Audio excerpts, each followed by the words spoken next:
To forest and nature TV.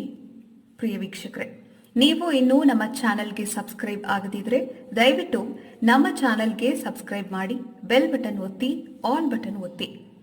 ಕನ್ನಡದಲ್ಲೊಂದು ಅದ್ಭುತ ಪ್ರಾಣಿ ಪಕ್ಷಿ ಪರಿಸರದ ಡಿಸ್ಕವರಿ ಚಾನೆಲ್ನ ಅಪ್ಡೇಟ್ಸ್ಗಳ ನೋಟಿಫಿಕೇಶನ್ಗಳು ನಿಮ್ಮ ಮೊಬೈಲ್ಗೆ ಬರುತ್ತದೆ.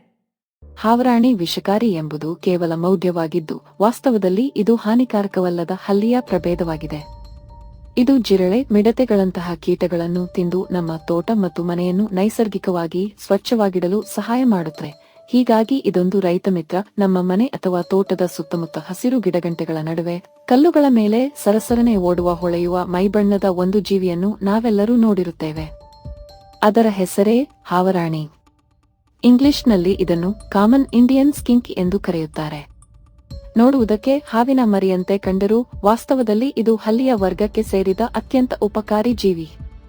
ಗ್ರಾಮೀಣ ಭಾಗಗಳಲ್ಲಿ ಹಾವರಾಣಿಯ ಬಗ್ಗೆ ಒಂದು ದೊಡ್ಡ ಮೌಢ್ಯವಿದೆ. ಇದರ ಹೆಸರಿನಲ್ಲಿ ಹಾವು ಇರುವುದರಿಂದ ಅನೇಕರು ಇದು ಹಾವಿನ ಜಾತಿ ಅಥವಾ ಇದಕ್ಕೆ ತೀವ್ರವಾದ ವಿಷವಿದೆ ಎಂದು ಹೆದರುತ್ತಾರೆ. ಆದರೆ ಇದು ಸಂಪೂರ್ಣ ಸುಳ್ಳು.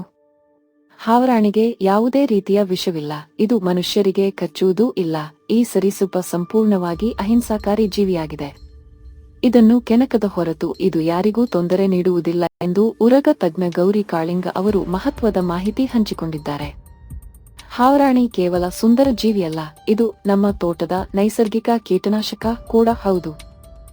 ಇವು ಜಿರಳೆಗಳು, ಮಿಡತೆಗಳು, ಗೆದ್ದಲುಗಳು ಮತ್ತು ಗಿಡಗಳಿಗೆ ಹಾನಿ ಮಾಡುವ ಇತರೆ ಸಣ್ಣ ಕೀಟಗಳನ್ನು ತಿಂದು ಬದುಕುತ್ತವೆ.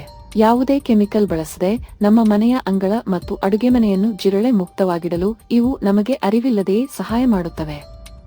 ಹೀಗಾಗಿ ಇವುಗಳನ್ನು ರೈತ ಮಿತ್ರ ಎಂದು ಕರೆದರೂ ತಪ್ಪಾಗಲಾರದು. ಹಾವರಾಣಿಗಳು ಬಿಸಿಲನ್ನು ತುಂಬಾ ಇಷ್ಟಪಡುತ್ತವೆ.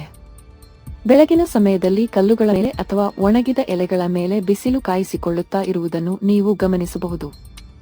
ಇವು ಹೆಚ್ಚಾಗಿ ಒಣ ಎಲೆಗಳ ರಾಶಿ ಅಥವಾ ಮರದ ದಿಮ್ಮಿಗಳ ಕೆಳಗೆ ವಾಸಿಸುತ್ತವೆ.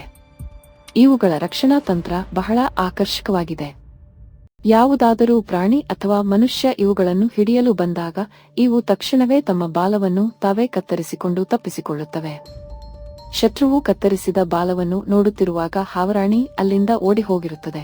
ಅಚ್ಚರಿಯ ವಿಷಯವೆಂದರೆ ಕತ್ತರಿಸಿದ ಬಾಲವು ಕೆಲವು ದಿನಗಳ ನಂತರ ಮತ್ತೆ ಬೆಳೆಯುತ್ತದೆ. ಇವು ಮೊಟ್ಟೆ ಇಡುವ ಜೀವಿಗಳು.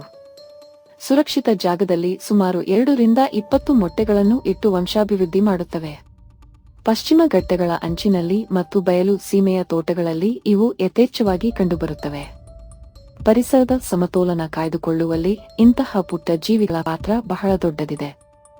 ನಿಮ್ಮ ಮನೆಯ ಹತ್ತಿರ ಇವುಗಳನ್ನು ಕಂಡರೆ ದಯವಿಟ್ಟು ಹೆದರಬೇಡಿ ಅಥವಾ ಮೌಢ್ಯಕ್ಕೆ ಒಳಗಾಗಿ ಇವುಗಳನ್ನು ಸಾಯಿಸಬೇಡಿ. ಇವು ವಿಷಕಾರಿಯಲ್ಲದ ಮತ್ತು ನಮಗೆ ಉಪಕಾರ ಮಾಡುವ ಜೀವಿಗಳು. ಹಸಿರು ಪ್ರಪಂಚದ ಈ ಅಚ್ಚರಿಯ ಅತಿಥಿಗಳನ್ನು ಗೌರವಿಸೋಣ ಮತ್ತು ಅವುಗಳ ಇರುವಿಕೆಯನ್ನು ಆನಂದಿಸೋಣ.